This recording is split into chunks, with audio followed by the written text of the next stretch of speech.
Passion is a powerful feeling of enthusiasm. The different things going on in sports.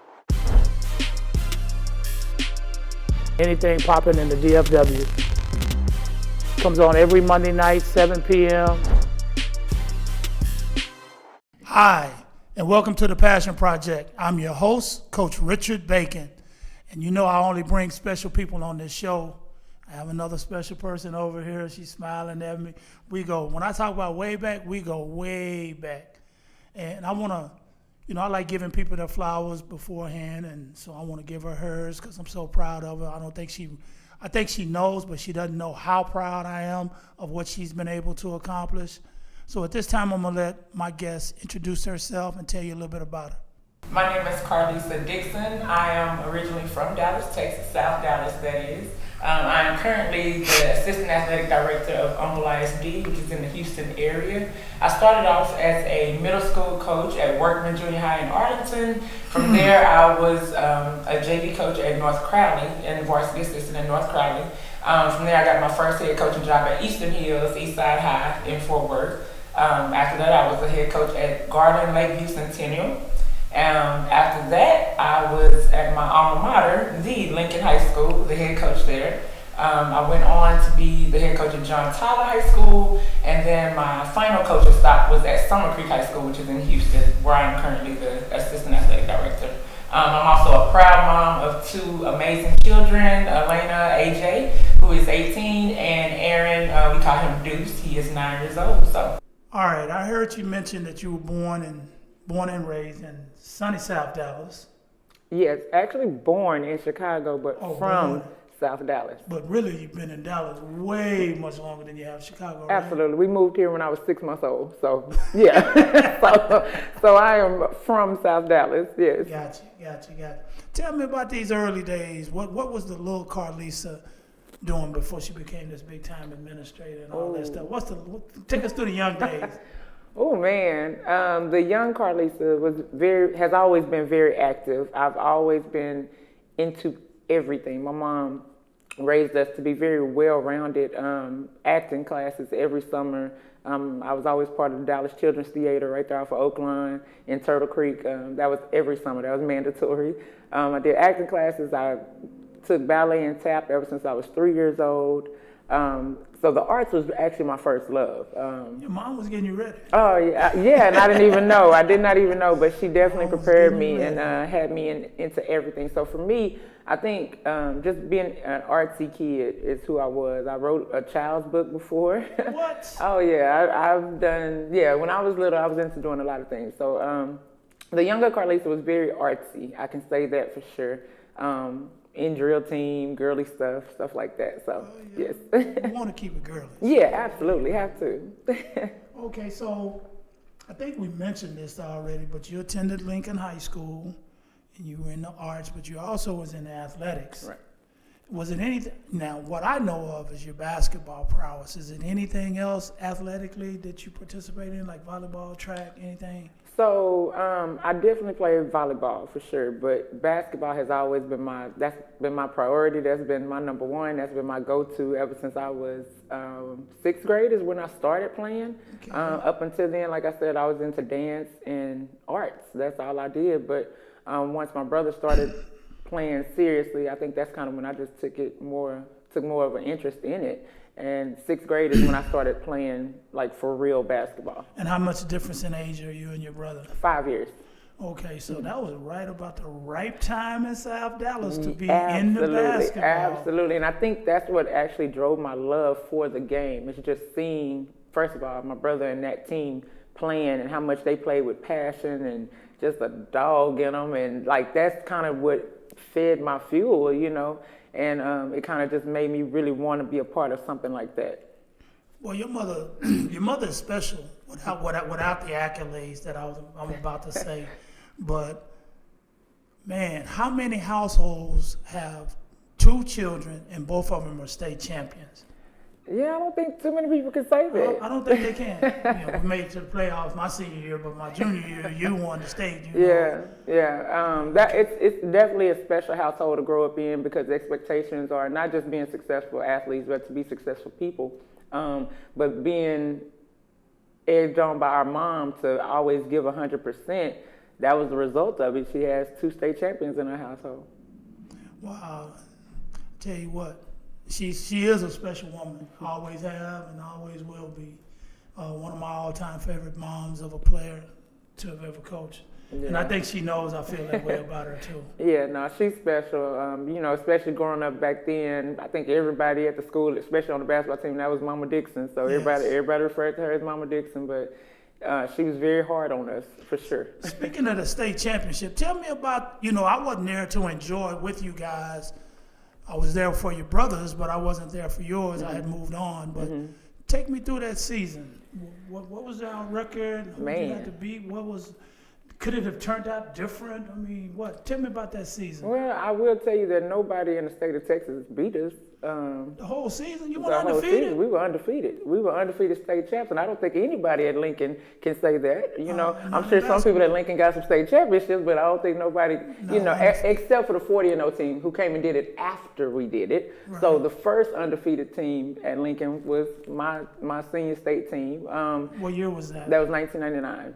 And so that was a very special year, And that group of kids, we all went to middle school together, most of us. A couple of them who did not go to Pearl C. Anderson with us, we all met them at Larry Johnson camp the summer before we all entered 9th grade. And they vowed that they would come to Lincoln, and we all just kind of really made a vow and a pact, literally that summer before our freshman year, that we were going to win a state championship. We thought we were going to do it as freshmen. That didn't pan out. But we knew before we left there we were going to be state champions. We didn't set out to be undefeated, but just our hard work, dedication, and the determination that we had, that was the end result. I think that's what makes Lincoln special because that community expected state champions. Absolutely. Even before anybody else was talking like that. I hope we get down to Austin. I hope we get to San Antonio. I hope people at Lincoln. Yeah. That's an expectation. Absolutely. I mean, the phrase has been and always has been the road to Austin runs through South Dallas. Yes. That was the phrase, and we knew that as little kids going in there. So we knew that there was an expectation going in, and so we always played with that expectation. Not a hope, but it was expectation for us to win. You got me chills. I'm getting chills over here because you talked about your group and in middle school how y'all talked about it. The first day on campus for me, I ran into a guy by the name of Willie Black. He was dribbling a basketball. He looked like he was getting ready to go home, and he looked back and he saw me, and I guess he recognized who I was. He said, "Are you the new basketball coach here?" I said, "Yeah." He said, "My name is Willie Black, and we gonna win state." There you go. That was our first encounter. There you go. Yep. I'm not surprised at all. I am not surprised, but like you said, it's an expectation at Lincoln High School that you're going to win state. Yeah, right. Absolutely. Right. Getting down there ain't good enough. No. You can't just get there. All right, so you had a real special thing. Do you remember the record and what and oh? Yes, we were 30-0. So this is before everybody started doing all those, national tournaments and things like that. They actually started traveling the year after us because, they kind of got some sponsorships after all of that. And so the season wasn't as long as it is nowadays when people going 40-0, But yes, we were 30-0. 30-0. I've never had an O season. I don't know what that feels like, but. You've had great seasons. Yeah, though. I've had some great seasons, but not an O. So I guess that's out of the works right now. All right, so you played basketball in high school. Had to be pretty good, I'm sure, to be on that team. Absolutely. Got a college scholarship to play basketball, right? I did. Where'd you get a college scholarship to go play basketball? I signed with UNLV right out of high school. I signed with UNLV. I scored, but I wasn't a scorer in high school. My role, which I loved, and I really embraced my role in high school, was a defender, finisher around the rim, block shots, rebound, be tough. Like that was me, and I embraced that. Like that's who I was, and I loved that. Right. So, but at UNLV, that's what I was as well, and that's what they recruited me to do. And I started there as a freshman and was second on the team in rebounding my freshman year, and had a really good year. Rebounding runs in the family. Absolutely, I still have a record in the UIL books for my state record tell with us 19. 19 It's in there. rebounds? In the state semifinal game, so it's still in there. Got a few people above me with like 22 and 21, but yeah, my name's still in there. Rebounds, a lot of rebounds. It is. It's a lot of rebounds. Like I said, I took pride in what I did, and I'm sure we'll probably get into that a little bit later, talking about my coaching. But that's something that I instill into my kids that I coach is just take pride in what you do, right? It's not always about scoring, but again, I went to school on scholarship based off of what I did well, which was rebounding and defending, and ultimately became a 1,000-point plus scorer. All right, Ms. Dixon, let's move on to another question here. I remember a time when I was coaching at Richland High School, and we needed a girls basketball coach. And they asked me to sit on the committee of hiring a girls basketball coach. I was torn to do it when I found out that you were a candidate. And the torn part wasn't whether or not I wanted you to be there or not. That's the torn part was how can I convince these people? Because back then and at that time, I didn't know if Burville ISD was ready for the basketball coaches to both be African Americans. I wasn't sure if they were ready for that. But at the same time, even though I wanted you, I didn't want to, I don't know. You know what I mean? I couldn't sit here and honestly sit here and go, Lisa, I know you're the best person for the job. But, Right. So it was tough.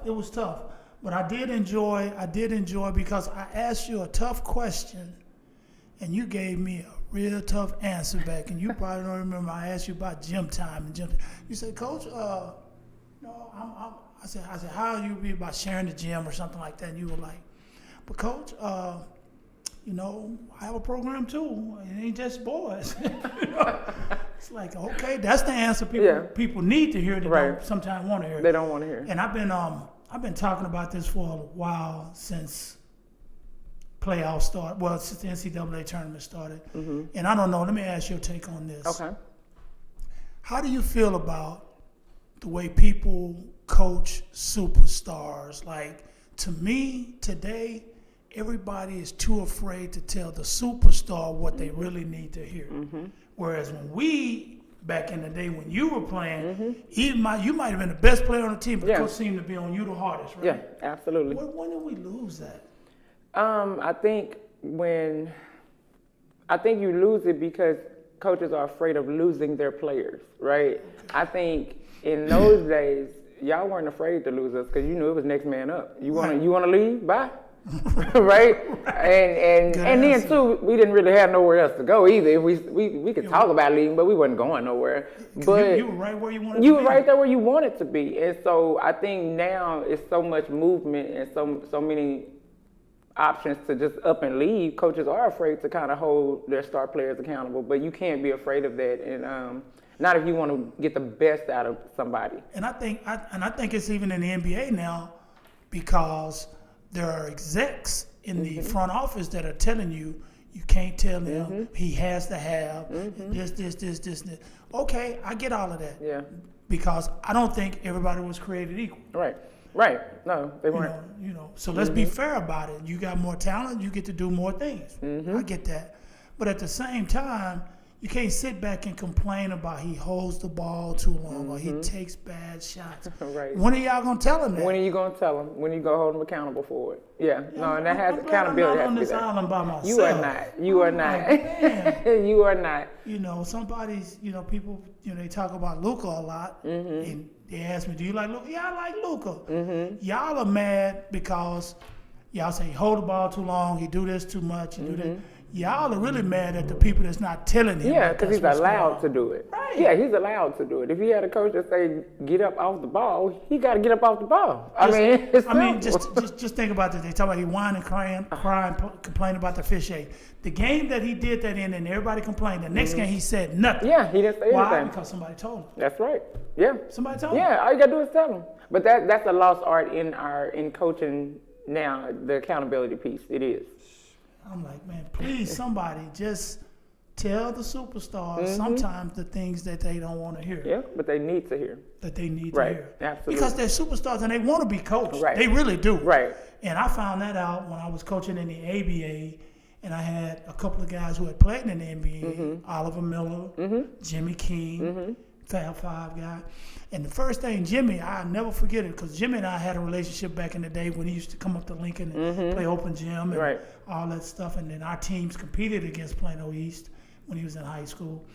So when I called him up to tell him that we wanted to trade, well, his team folded in Detroit and we wanted to pick him up, he said, Coach, I always wanted to play for you. I said, okay. So when he got there, he said, Coach, now, let me tell you something. Coach me up, man. Yeah. If I'm not doing something you need me to do, tell me. Yeah. I love that. Yeah. I love that. Nah, the greats want to be coached. Yeah, they want to be coached. They really do. It's almost like that saying they have if when you looking, if you're a client and you're trying to find a lawyer, but you decide to defend yourself, you got you got a client as a fool. Yep.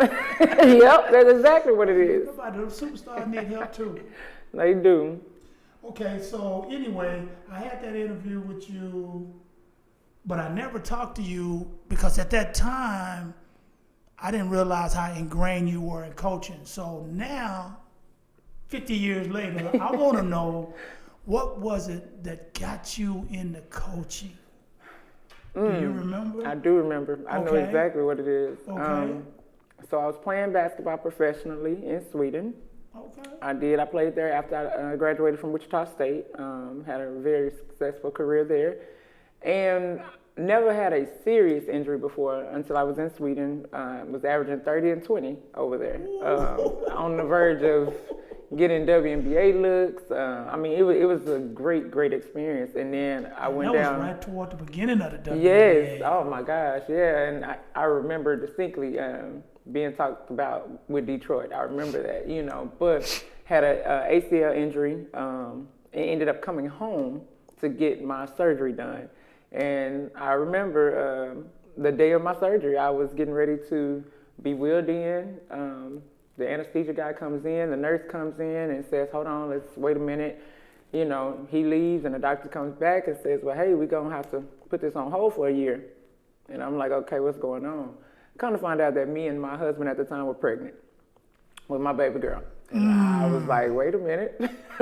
Okay, so this wasn't in my plans, but clearly it was in God's plans. And of course, I went on and had my baby girl. And so during that course of being pregnant, during that year, is when I got into doing some AAU coaching.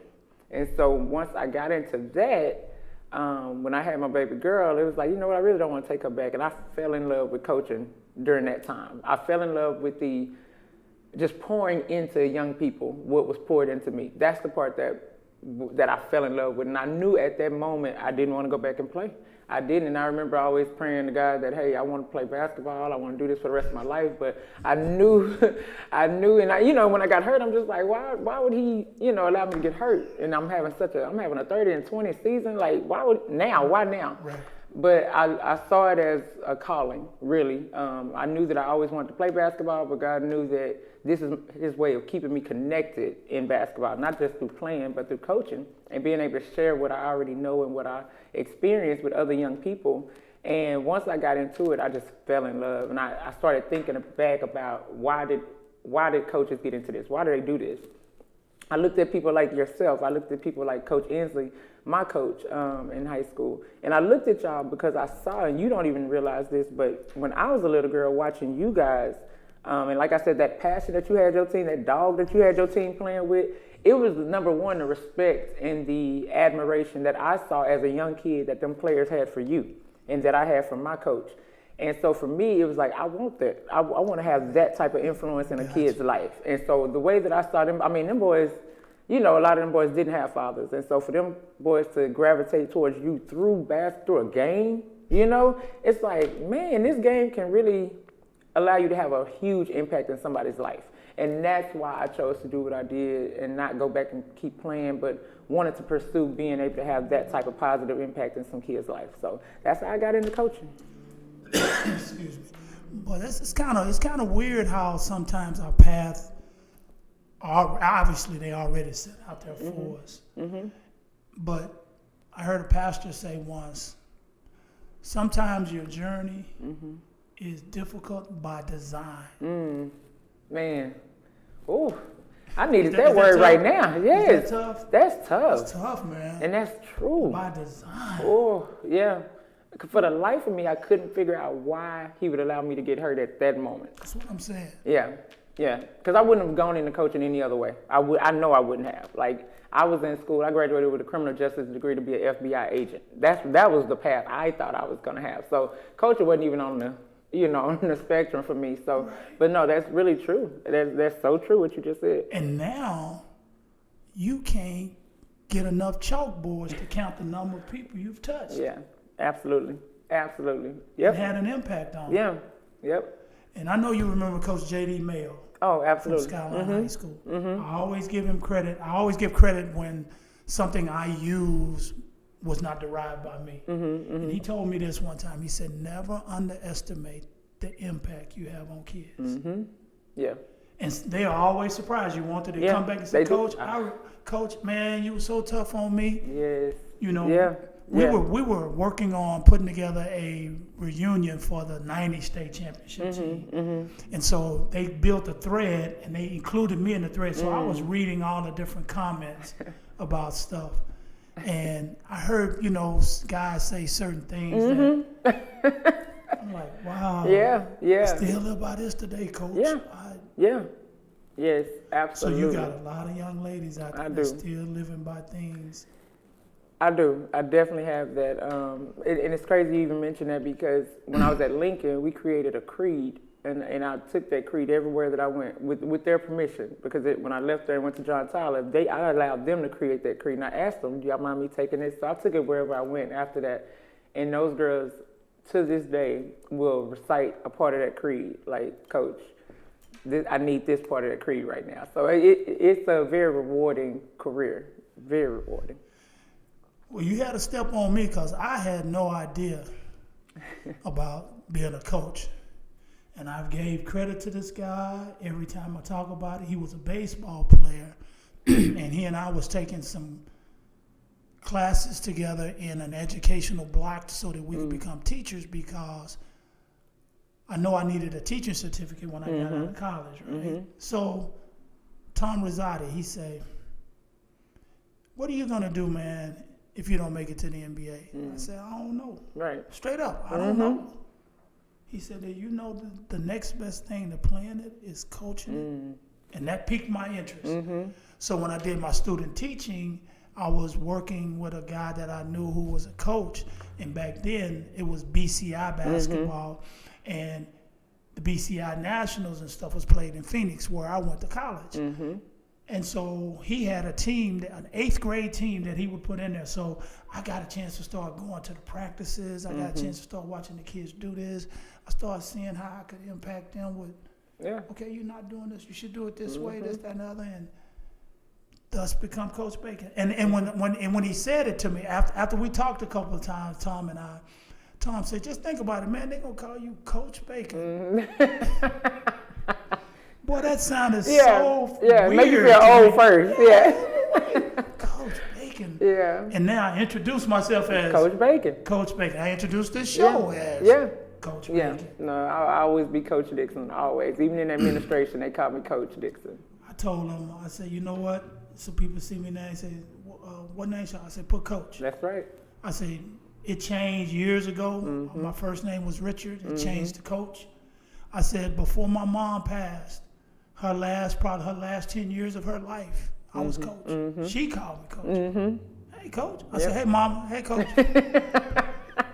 Yes, absolutely. So, boy, that coach's title, boy, that's something special. It is special. Now let's bounce back to your coaching because we hadn't talked Okay. pretty much about that.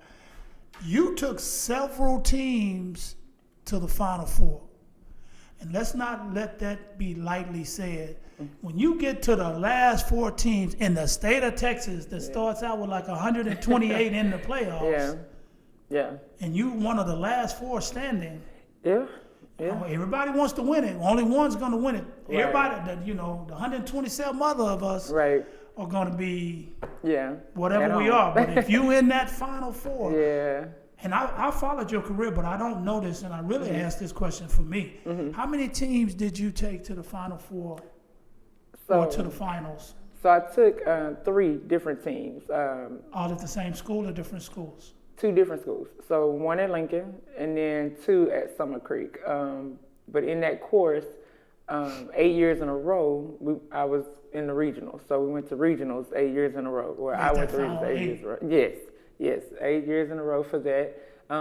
But fortunate enough to have 2 different teams in the Final Four. 1 team in the finals, which was Lincoln. So we lost the championship game. But yeah. So you played in how many state championships? Coaching wise or playing? No, coaching. Coaching wise, state championship tournaments, 3. But how many did you make it to the state championship? With Lincoln. With Lincoln. Summer Creek, we always made it to the semifinal game. And I think when you that's the year I remember the one at Lincoln. I swear I had rabbit foot. That was my first year at Lincoln. Horseshoes, everything. Yeah.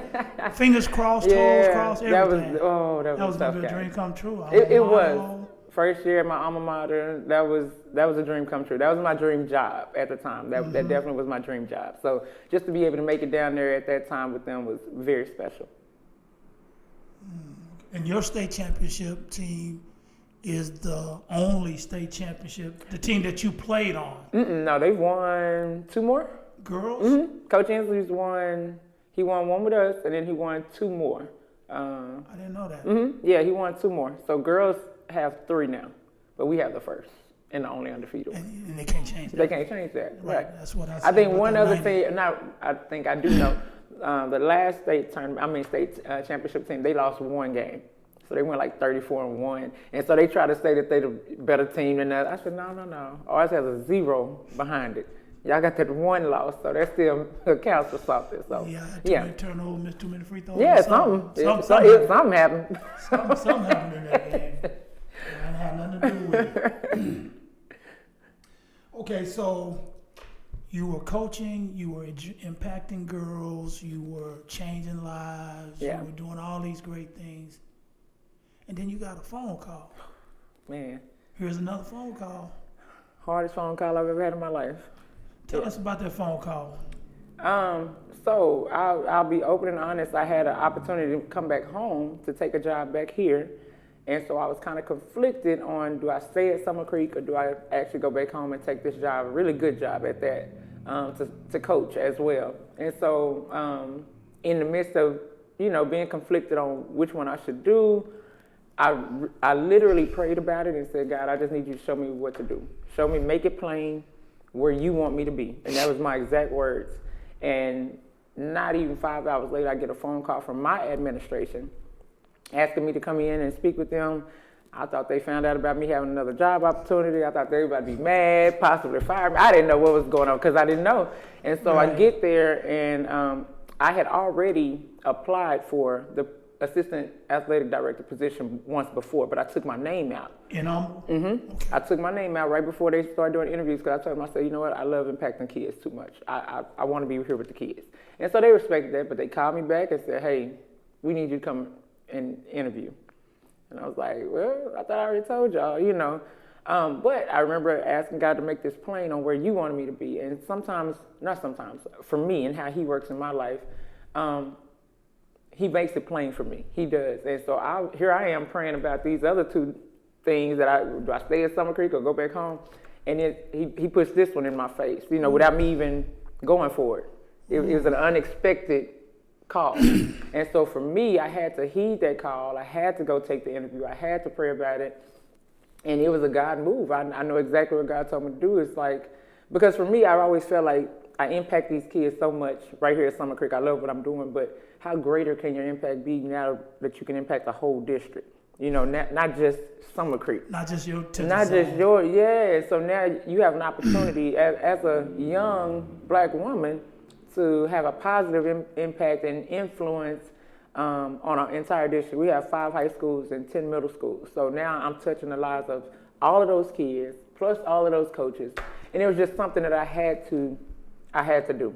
That's what I was about to say. Because, you run your program, when you're a coach, you run your program your way. And you see how, from the outside looking in, how some other people run their program. Mm-hmm.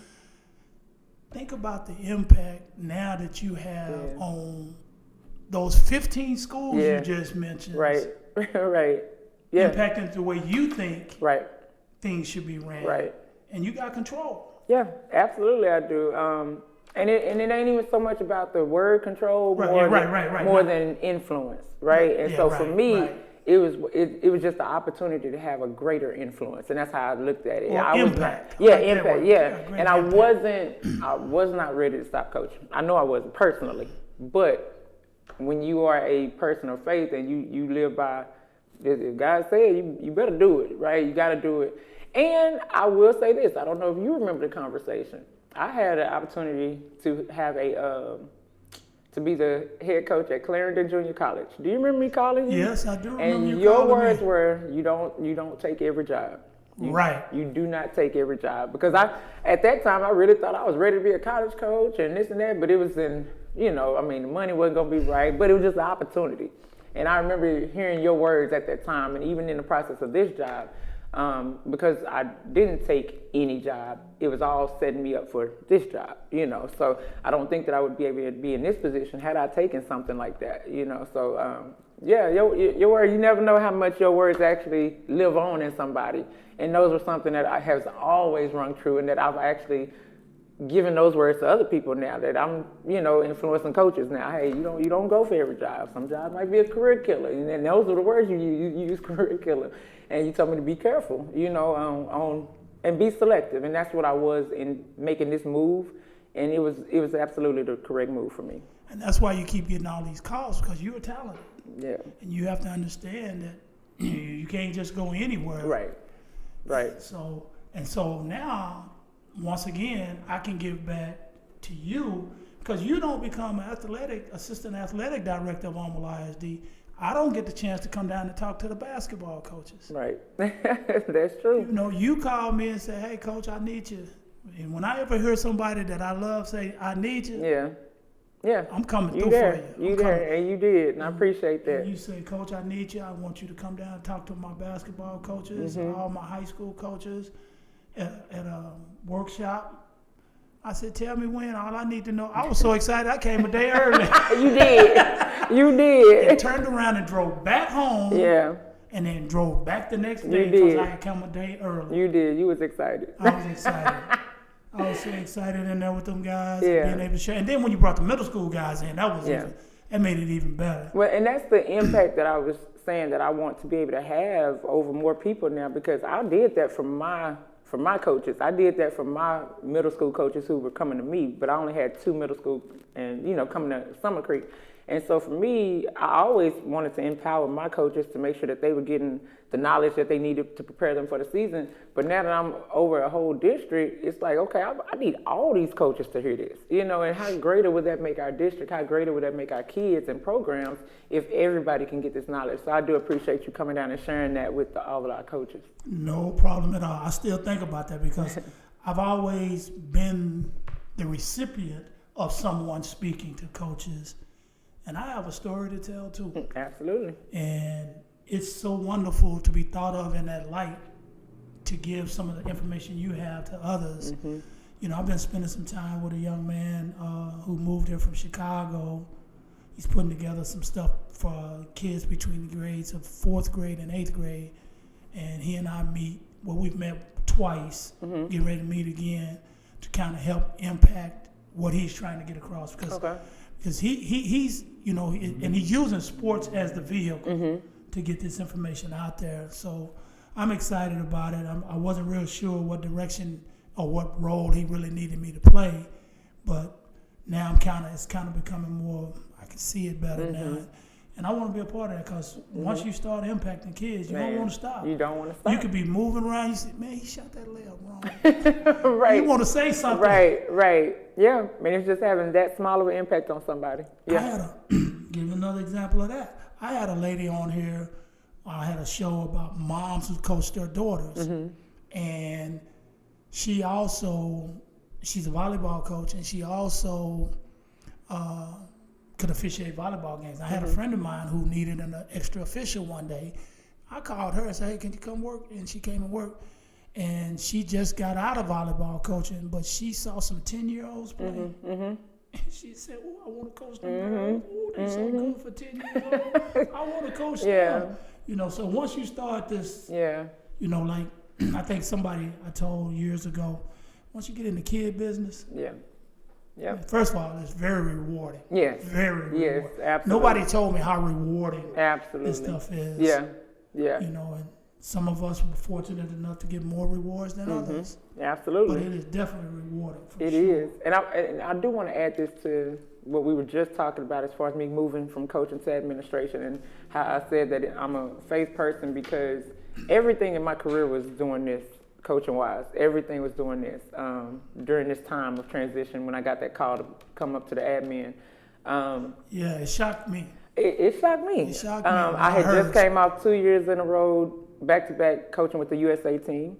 I had just got offered a position on the board. I don't know if I told you that. Did I tell you that? No. I got offered a position on the THSCA board.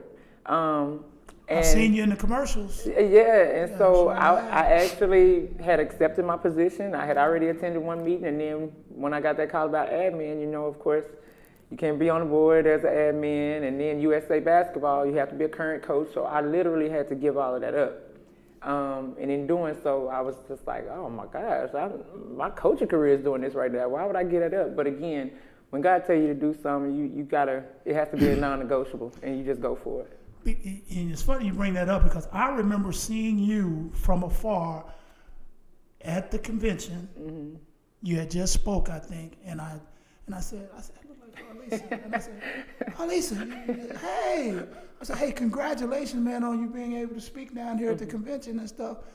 And I had just started my board tenure, and I had to give it up after 9 months because I retired. Because you have to be an active coach. Yep, got to be an active coach. Yep. And I really wished, I could, because I saw some ways I could impact that board. I really did, because there were things that were being talked about that the average coach wouldn't know. Right.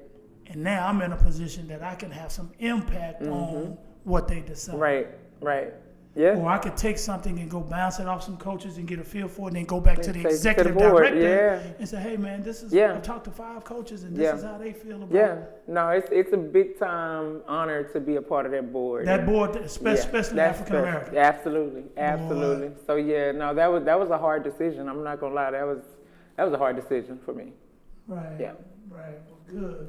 Well, I'm glad you're doing what you've chosen and have been chosen to be. There you go. Sir. That's awesome.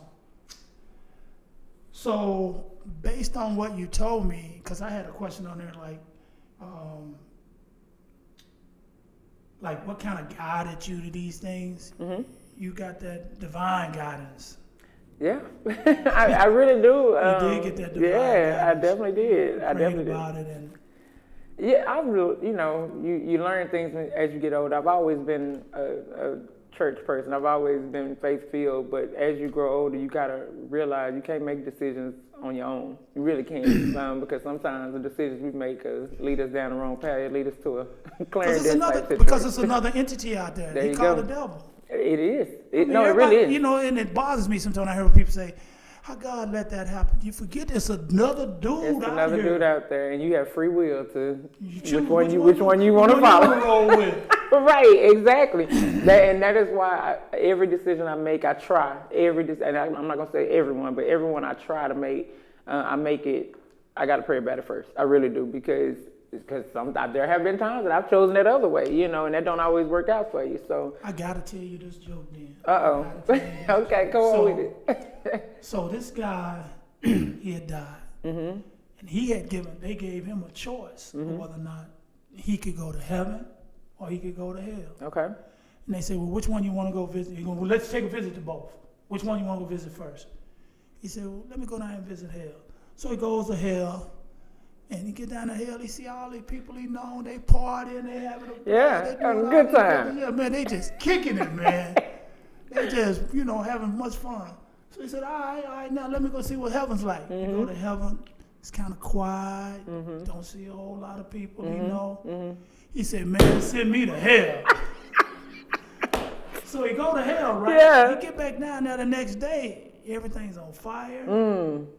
People are in distress, people are all like this. And he walked over to the devil and he said, devil, why did this happen? He said, yesterday I was recruiting you. Like, why did all this change? Yesterday I was recruiting. See, devils always recruiting. Yeah, and they know what you like. Yeah. They know how to get you there.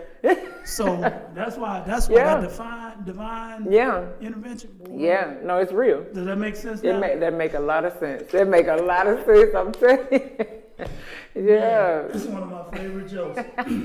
But I was going to ask you, was being an administrator your long time goal? Because I have friends who have got into coaching, did their years, and said, I want to be an administrator. I actually, when I first started coaching, all the coaches at my school, I was at my old alma mater, Pinkston, and most of those guys had an administrative degree or certificate where they could become an assistant principal, principal, whatever. And they told me, they said, man, you can go out here to Bishop College and take these administrative classes, get your certificate, so get into, more money. Start doing that. I took 2 semesters of classes and said, that's not me. That's not me. It's a different world. It's a different world, and I've been so, I don't want to say conflicted, because again, I revert back to what I know God told me to do, but if me and him had a conversation, which we had, it's like, Lord, why did you make me come in and do this? So I would advise anybody who's trying to go to administration, you got to just make sure your heart is in it. Yeah. You can't do it for the money. You got to make sure your heart is, because it's a different world. You have very little, the direct impact on kids. You have very little of that. Because that's what we built for. That's what we built for, and so for me, that's hard. The best times that I have is when my office allows us to go visit campuses and go look at practices and go, those are the best days for me. So administration is very different. It is different. Right. But it's rewarding as well, though. Right. So, let me see if I can ask this question here.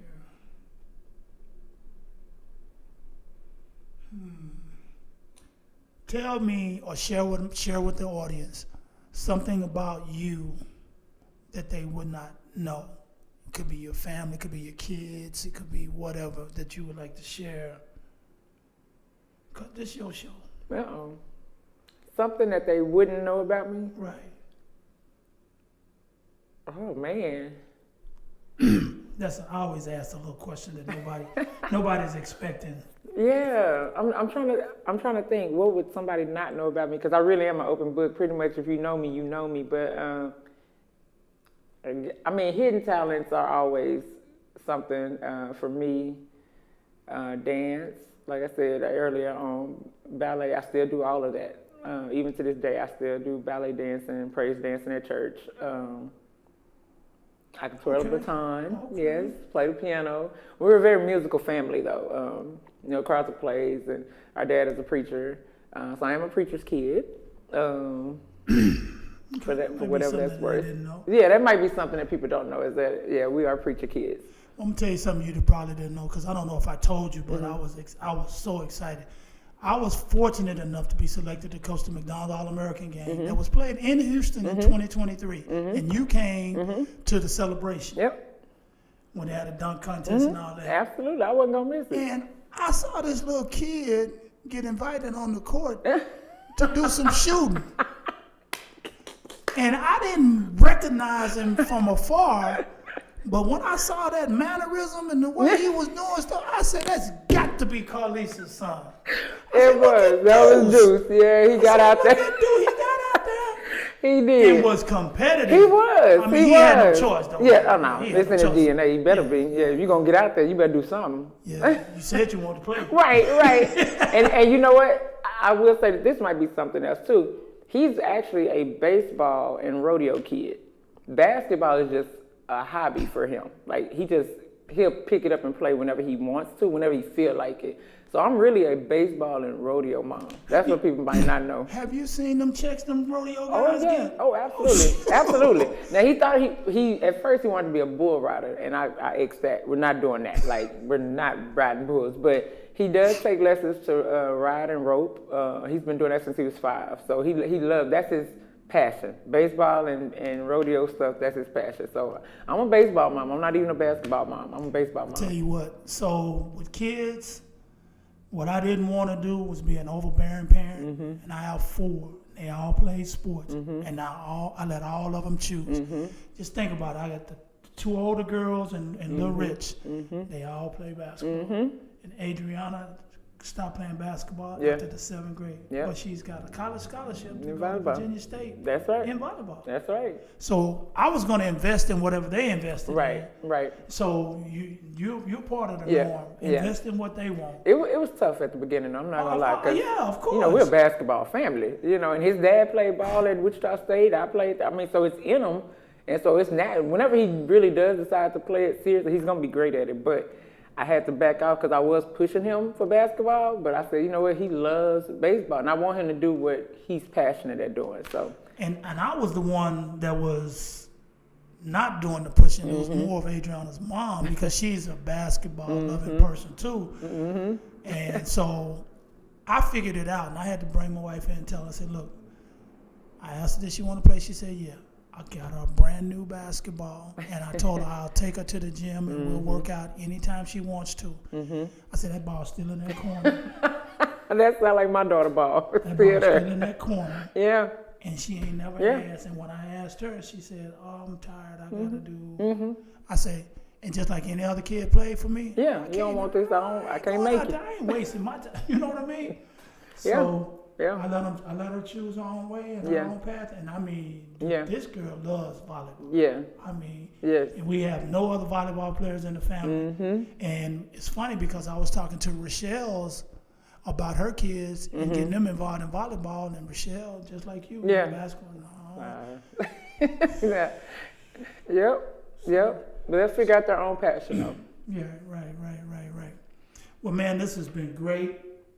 I really enjoyed this. Thank you. And I hope you have as well. I have. And let me say before we finish though, you have been one of those greatest influences on my life. Not just as a basketball coach, but as a father figure, because again, growing up, seeing how you care for those boys and being a father figure to them, you were also a father figure to me. So I used to always tell people, we used to sneak in the games. Sometimes we didn't pay, I ain't gonna lie, especially the Dr. Pepper tournament. Which I'm talking me, Rochelle, all of them, and they would say, that's my daddy right there. And y'all Coach Bacon family. Yeah, so we would all go in with Coach Bacon family. So you just let you know that you have always had that, has always had that positive influence in my life as well. So I do appreciate you. And that's why I always got time for you. Thank you. And before we close this, you guys just got hit. I'm gonna just bring this up just to close it out.